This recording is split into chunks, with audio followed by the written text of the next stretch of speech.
Welcome back. I am so excited for today's episode. It's going to be a quick one because I am at the beginning of having a cold. We took our girls to Disney last week for a couple days, and now I'm getting sick. So I'm sure I caught some germs while we were there. Speaking of Disney, this is not at all affiliated. My mind was just blown, so I feel like I need to tell everyone. One of the 2 days that we went to Hollywood Studios, and actually, before I keep going, I am not even a fan of Star Wars. That matters. Anyways, we went to Hollywood Studios and we went on the Rise of the, oh my gosh, Resistance, Rise of the Resistance. And holy cow, that is not a ride. It is an entire experience. My mind was blown. Like, how is it so good? It was incredible. I got off the ride and I was talking to Ed, my husband, and I was like, oh my gosh, it's like they being Disney, saw what Universal did with Hogwarts, and they were like, love it. We're going to do it better. And then they did. My goodness. Incredible. So if you have a chance to go to Disney and Hollywood Studios in particular, whether you are a fan of Star Wars or not, do not miss that ride. Go on the Rise of the Resistance. Okay, moving on from Disney, I also want to share with you that a couple weeks ago, I advertised Bravecation, which is my healing retreat. It is absolutely incredible. If you've been listening the last couple of months, you have heard from several of the women who came this year in February. Right now, I'm hosting it once a year, and the shifts that they made melts my heart. Anyways, so I promoted it and I only have 2 spots left. So if you're interested in a retreat, which is a combination of healing, meaning inner work, relaxation, pampering, and connection, if that sounds like, oh my gosh, I feel like this would be incredible, send me a DM with the word Bravecation. And if you're like, how the heck do you spell that? Just send me the word retreat and I will share more information with you about it. This is the very first year that I will be holding it for 5 days. I'm super excited. I originally started with 3 days, and most of the women who came to the first 2 retreats that I put on, they're like, we need another day, Steph. So I added a 4th day and I ran the 4-day retreat, I think 3 times. And then when people came to that one, they're like, we need another day, Steph. We need more inner work. So here we are, 5 days. It is in beautiful, sunny Reunion, Florida, at this gorgeous mansion with a pool. Oh my goodness. And it's really the opportunity to have dedicated time to your healing like you can get nowhere else. Even if you work with a coach or if you work with a therapist, it's spread out often over many months or many years.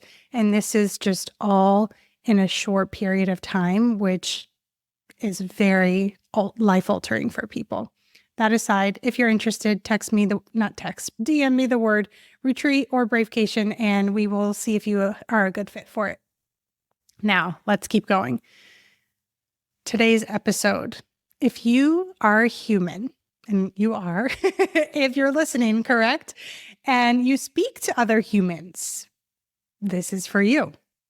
I have worked with thousands at this point, and today I want to share one of the biggest mistakes that I see people make over and over again. And oftentimes it is not from a bad place.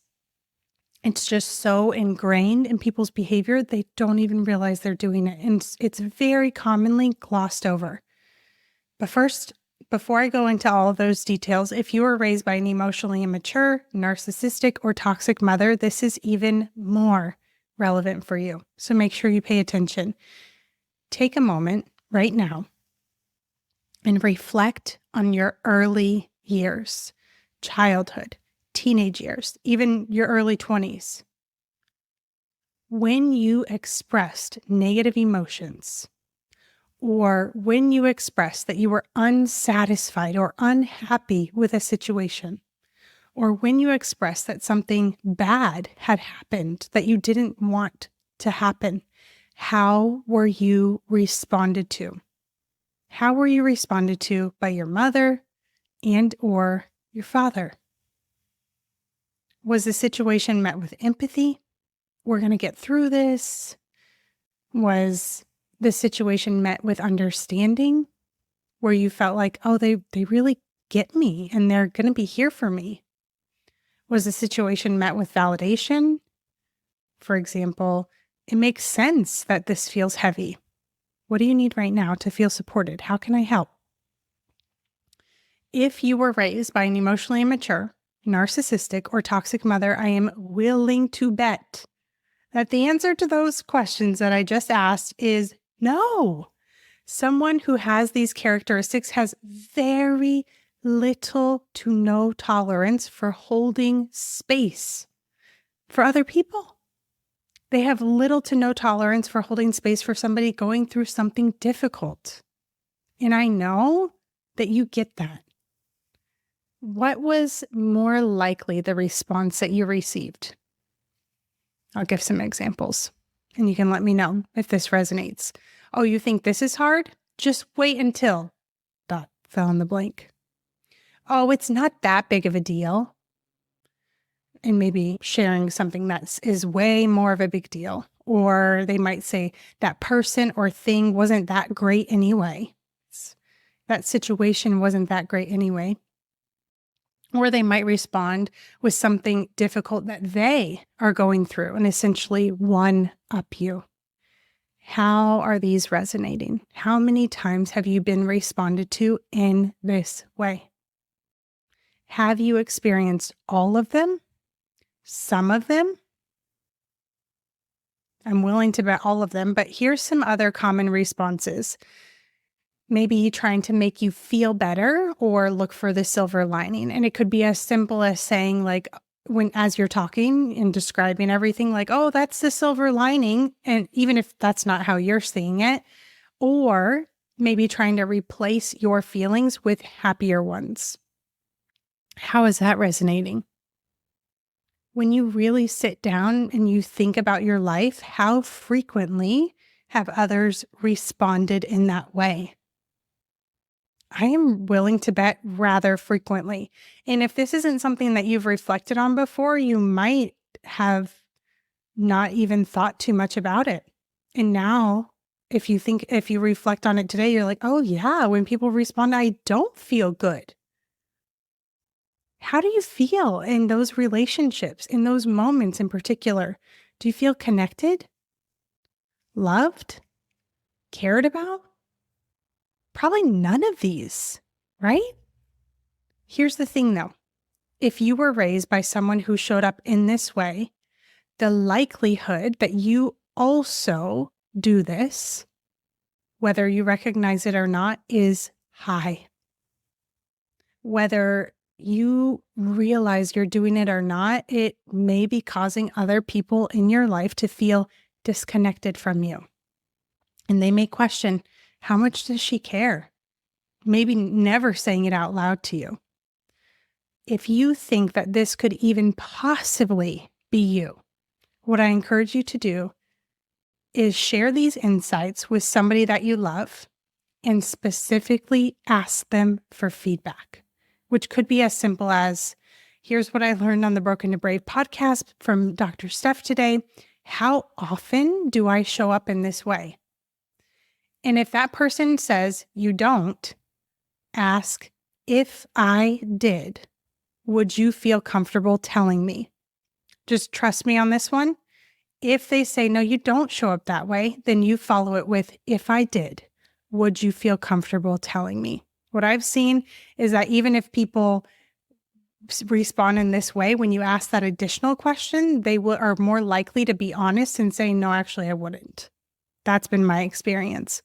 Either way, no matter what they say, if they say you don't, or if they say you do, ask them to pay attention how you respond to these types of situations over the next week, maybe the next 2 weeks, And if I were in your shoes, I would also ask them to let me know when I do.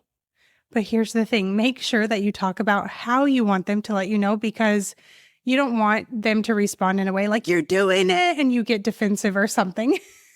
Maybe that would feel comfortable for you, but I know that could activate a lot of people.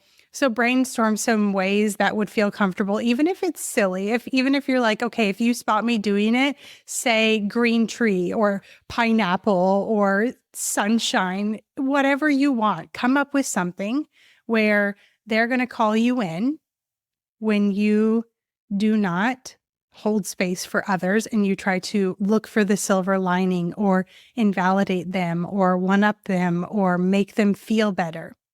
Remember, we do not want to make others feel better. That's not your job. You don't have to carry that anymore. And if this is something that you picked up from your mother and now you do yourself, this is a clear sign that there's an opportunity to expand your tolerance for uncomfortable emotions, for your own uncomfortable emotions and for others' uncomfortable emotions, so that you can break that cycle. When you build your tolerance in this way, you will be much more resilient, connected to others, and unshakable when hard things happen. This is what's been true for me and my clients. And building this skill is one of the main things that you'll learn to embody inside of Brave Academy. So if you'd like more information on that, and just to see if you're a good fit, DM me the word academy, and I will have a no obligation talk with you to see if it's a good fit. I will talk to you next week.